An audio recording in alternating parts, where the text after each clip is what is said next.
¿Qué tal? ¿Cómo estáis? Espero que muy bien. Hace 2 meses compré este iPhone 16 Pro Max y hoy os traigo un vídeo en el que, o como siempre, dividido en apartados, os voy a hablar de esos puntos que me siguen pareciendo genial, otros que han mejorado, otros que siguen ahí sin convencerme del todo, puntos que me parecen malo porque ningún teléfono es perfecto.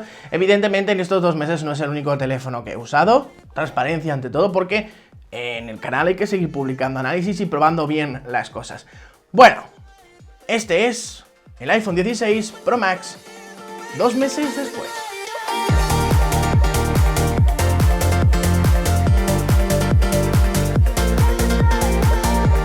Lo he dicho siempre, la estética general de los iPhone, a mí personalmente, este es un vídeo de opinión en muchos puntos, me gusta bastante, me convence. Por supuesto, por lo que estás pagando, faltaría más que no se utilizaran materiales premium. Este color lo escogí porque el nuevo Desert Titanium, o dorado, pues no me gusta. El color negro se ensucia algo más y el año pasado ya compré el gris, así que, bueno, pues por descarte prácticamente, pues me he pillado este blanco. Y la gran novedad de este año, ese control de cámara, que no sé muy bien por qué Apple evita llamarlo botón, pues la verdad pienso que es una de esas ocasiones en las que Apple prueba algo a ver si impregna a los usuarios y fracasa. No pasa nada por decirlo. Sé que hay gente a la que le duele escuchar esto, ponerse una tirita, porque es el sentir popular. No de los que odian a Apple, que esto es muy sencillo de decirlo, ¿no? Hay gente que cada vez que la compañía hace lo que sea, el movimiento que sea, van ahí a atizar. Y está bien atizar a las marcas cuando hacen las cosas de forma incorrecta, pero no siempre. Eso aburre un poco. Algunos pensaban que este botón llegaría para cambiar la forma de usar algo que no estaba roto. Esta interfaz sigue estando disponible. ¿Por qué no la han sustituido completamente por este botón? Porque saben que es un ensayo y acierto, ensayo y error. Lo siento, pero los estudios de mercado deben hacerse sin gastarte 1.500 euros en un teléfono. Puede que sea un inicio para que los botones vayan siendo ápticos, no lo sé. Pero, no sé, no es algo que haya convencido al gran público. Por lo demás, repito, el diseño me gusta mucho más con un frontal que, aunque tiene esa isla dinámica, los biseles son una auténtica maravilla ver lo bien aprovechado que está este espacio. Y ya que estamos con los biseles, vamos a hablar de la pantalla. Un dato que no ha mejorado bastante es el tema, bueno, no ha mejorado nada, es el tema del PWM, de la modulación de ancho de pulso. Ya sabes que esta cifra, cuanto más alta, pues mejor para nuestra salud ocular, para que no se canse la vista, pero esto no quita que sea una pantalla sencillamente espectacular. Por ejemplo, el brillo ronda los 2000 nits y en exteriores se agradece un montón. También la calibración. Es cierto que haber crecido de tamaño, a algunos pues esto no les va a gustar, estamos hablando de 6,9 pulgadas. Pero bueno, yo sinceramente es algo que no he notado respecto al anterior, también es porque estoy acostumbrado a probar smartphones Android muy grandes casi siempre, así que no me ha resultado problemático. Ahora, si vienes de un smartphone más pequeño, te advierto que aunque te terminarás acostumbrando, no te quedará otra, te va a costar un poquito. Quizás debería haber optado por el modelo Pro a secas sabiendo que es exactamente igual pero en pequeño. Bueno, sí, estas 6,9 pulgadas de panel LTPO Super Retina XDR OLED, vaya tela el nombre, bueno pues está genial, pero la pequeña hubiera sido pues exactamente lo mismo pero más chiquito.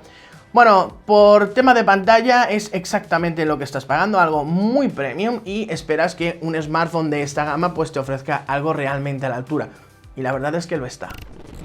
En el tema del audio, a ver, yo os podría poner aquí un ejemplo como hago en muchos análisis y demás, pero claro, lo grabo a través del micrófono, luego eso hay que editarlo, y dependiendo de dónde lo escuches, si con el ordenador, con el teléfono, lo mejor es, si podéis, de hecho este teléfono es súper sencillo encontrarlo en casi cualquier gran superficie, es que lo probéis por vosotros mismos, es más rotundo y se escucha algo mejor que modelos anteriores que ya lo hacían muy bien. Así que a nivel de audio tampoco es una cosa que podamos sacar o podamos rascar demasiado. O sea, es un teléfono que lo hace muy pero que muy bien. Y de nuevo vuelvo al tema del precio, es que por lo que estás pagando, si no tuviese un buen audio, apaga y vámonos. A ver, de las cámaras, ¿qué os digo? Porque, claro, a nivel de vídeo hay ya fabricantes que se están acercando muchísimo.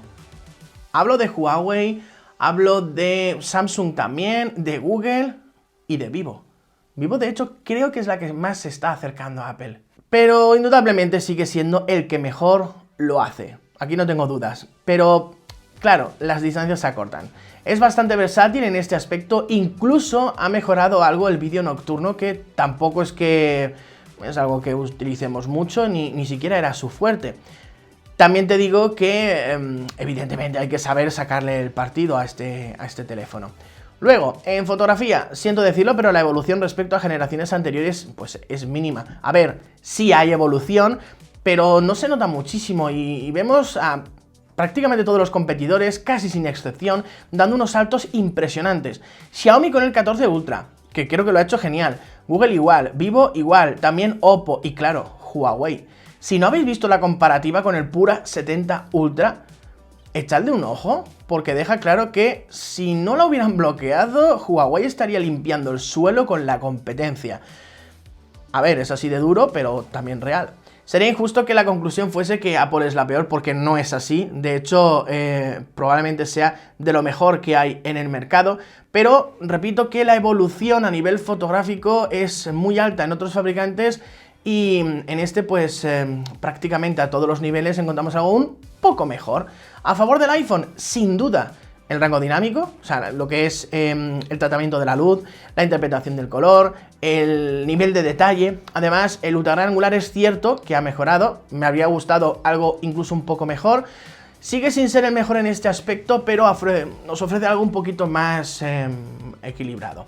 Así que, bueno, en mi opinión, a nivel general, metiendo ahí foto y vídeo, no es el mejor teléfono del mercado. Incluso sí entraría en un top 5, pero un poco por los pelos, pero sigue estando a nivel de los mejores.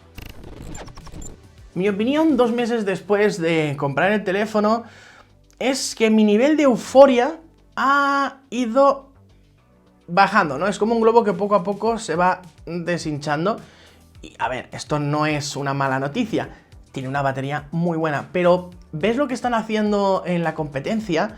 Lo que están haciendo empresas como Realme con el GT 7 Pro, Asus con el ROG Phone 9 Pro, el Vivo X200 Pro, el Oppo Find X8 Pro y bueno, otros tantos, con esas baterías de enorme capacidad, con ese ánodo de silicio carbono, y dices, wow. Pero bueno, es muy sencillo acabar con este teléfono el día de forma muy holgada, y si no eres muy exigente, quizás te acerques a los 2 días. En el iPhone 17 Pro Max me gustaría que mejoraran esto, porque claramente se puede y se debe mejorar, además de una carga pues un poco más rápida. En el tema del software, a ver, ya sabéis que yo soy muy claro, muy directo, hay gente que esto pues les cuece un poco, me aburre.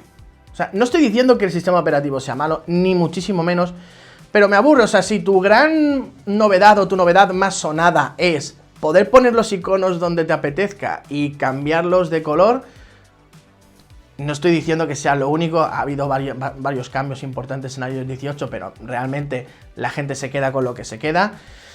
Bueno, pues, no sé, hace 4 o 5 años te diría, mira, el iPhone a nivel software es mejor que Android. Hoy, con la mano en el corazón, te digo que no es así. Ni el ecosistema ni leches, que sí, que eso está muy bien. Además, con algún que otro fallito, que bueno, eso es cierto que tapan rápidamente porque son los mejores actualizando las cosas como son. Pero lo que pretendía ser el mayor cambio en años, Apple Intelligence, solo ha llegado y de forma parcial a Estados Unidos en inglés. Tengo un smartphone carísimo que no tiene eso, y no me sirve lo de es que la Unión Europea, que tiene su parte de culpa, pero no. Apple, si se hubiese puesto las pilas antes, lo tendríamos ya, o mucho más cerca que abril-mayo de 2025. O sea, cuando falten 4 o 5 meses para los iPhone 17, es cuando va a llegar a nuestro territorio. También es cierto que nos queda el consuelo, si sirve de algo, que aunque no de forma nativa podemos utilizar ChatGPT, y desde hace una semana más o menos también Google Gemini, o Gemini, como lo queráis llamar. Y claro, llegamos a un apartado donde Apple normalmente ha sentado cátedra, de hecho sigue haciéndolo, y es que el procesador que han fabricado, bueno, mentira, lo fabrica TSMC, lo desarrolla Apple, el Apple A17 Pro, es una bestia. Pero claro, hace unos años la distancia entre Snapdragon y MediaTek, sobre todo con MediaTek la distancia era mucho más amplia, y los Apple A era casi sideral. Pero hoy en día se ha ido acortando, y en mi opinión, creo que este año está muy a la par. Y teniendo en cuenta que el procesador que tiene el iPhone tiene 6 y no 8 núcleos, tanto en CPU como en GPU. Y eso, que tiene 8 GB de RAM y no 12, 16 o 24, tampoco es que le haga falta tanta RAM. El secreto, optimización. Ese teléfono es capaz de mover, no con gráficos al máximo o 120 FPS, lo sé, juegos de videoconsola actual. Hablo de juegos que tienes en la App Store. No haciendo maniobras con emuladores o cosas así, que sí se puede hacer en Android. Y esto, pues, se agradece. Ahora, en este caso es inevitable que se caliente y no poco, pero es lo mismo que pasa con todos cuando le metes mucha caña a falta de probar el Dimensity 9400. Luego, si hablamos de renderización de vídeo o bajamos el listón a cosas pues un poco más cotidianas y rutinarias, el rey es de momento este procesador porque lo hace algo más rápido o lo hace de una forma quizás un tanto más eficiente, aunque aquí también tiene bastante y muchísimo que ver el software. ¿Y qué os voy a decir del precio? Es un teléfono caro, esto lo sabemos absolutamente todos. Entonces, echarle en cara a los iPhone es que son muy caros, pero si es que siempre han sido teléfonos caros. Pero desde hace un tiempo ya no son los más caros. Esto que estás viendo es la configuración base de 10 teléfonos de gama alta. Y bueno, ya me decís vosotros qué opináis. El Xiaomi de turno, pues es un poquitín más caro. El Huawei de turno también. Esos son precios de lanzamiento, modelo base. Que luego, evidentemente, sí es cierto que este Xiaomi 14 Ultra, que este Huawei Pura 70 Ultra, que este Galaxy S24 Ultra, bueno, que prácticamente todos los teléfonos que, bueno, los que acaban de llegar no, pero que llevan un tiempo en el mercado con sistema operativo Android han bajado de precio. Entonces, la única alternativa realmente de teléfono muy top con todo lo que necesitaras en la gama más premium era Samsung. Pero hoy en día tienes varias alternativas muy interesantes y más económicas. Bueno, pues hasta aquí el iPhone 16 Pro Max 2 meses después. Espero que os haya gustado el vídeo, os haya servido. Ya lo vamos a dejar hasta dentro de unos 4 meses, haremos un 6 meses después. Y si todo va bien, creo que de forma excepcional os puedo traer un Galaxy S24 Ultra un año después, dentro de unas cuantas semanas. ¿Te gustaría? Déjame tu opinión en los comentarios, tienes enlaces de interés en la descripción. Y nos vemos en próximos vídeos. ¡Chao!